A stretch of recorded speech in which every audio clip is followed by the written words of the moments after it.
ওই আজকাল যেমন ঘরে ঘরে মেকআপ আর্টিস্ট, সেরকম কিন্তু ঠিক সেই রকমই আজকাল কিন্তু ঘরে ঘরে হচ্ছে তোমার ওই ইউটিউবার আর ফেসবুক ব্লগার। ঠিক আছে, ঘরে ঘরে। এবার দেখবে 100টা যদি ইউটিউবার থাকে, 100টা যদি ফেসবুকে ব্লগিং করছে, প্রত্যেকেই বলছে আমি এই টাকা থেকে তোমার ওই গাড়ি কিনলাম, কেউ বলছে এই টাকা থেকে আমি একটা 1 কোটি টাকার বাড়ি কিনলাম, বাড়ি বানালাম, ওই ঢ্যাক কিনলাম, ওই তমুক কিনলাম। এগুলো টোটাল মিথ্যে কথা। 90 জন কিন্তু মিথ্যে কথা বলছে, বিশ্বাস করতে যেও না। হ্যাঁ, হতে পারে তাদের প্রচুর ভিউজ, লক্ষ লক্ষ ভিউজ হচ্ছে একটা ভিডিও আপলোড করার সাথে সাথে, হতে পারে, আমি অস্বীকার করছি না, কিন্তু কথাটা কিন্তু টোটাল সত্যি কথা নয়।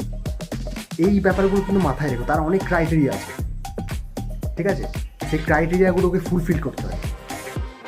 ঠিক আছে, মানে এটা একটা জবের মতন, একটা চাকরির মতন। এই যে আরেকটা ব্যাপার আছে, তোমরা একটা জিনিস খেয়াল করেছো, $100 যদি না হয়, মানে এটা তো আমেরিকান একটা সোসাইটি, মানে একটা সংস্থা, তো সেখান থেকে টাকাটা আসে, ইউটিউবের হোক বা ফেসবুকের হোক।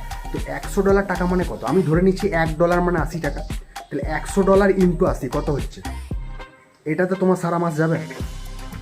তাহলে যে কথাগুলো বলছে না, আমি এই করলাম ওই করলাম, হ্যাঁ করছে, অনেকেই করছে। 100 জনের মধ্যে হয়তো 10 জন করছে, বাকি 90 জন তোমাদেরকে বিভ্রান্ত করছে, তোমাদেরকে ভুল বোঝাচ্ছে।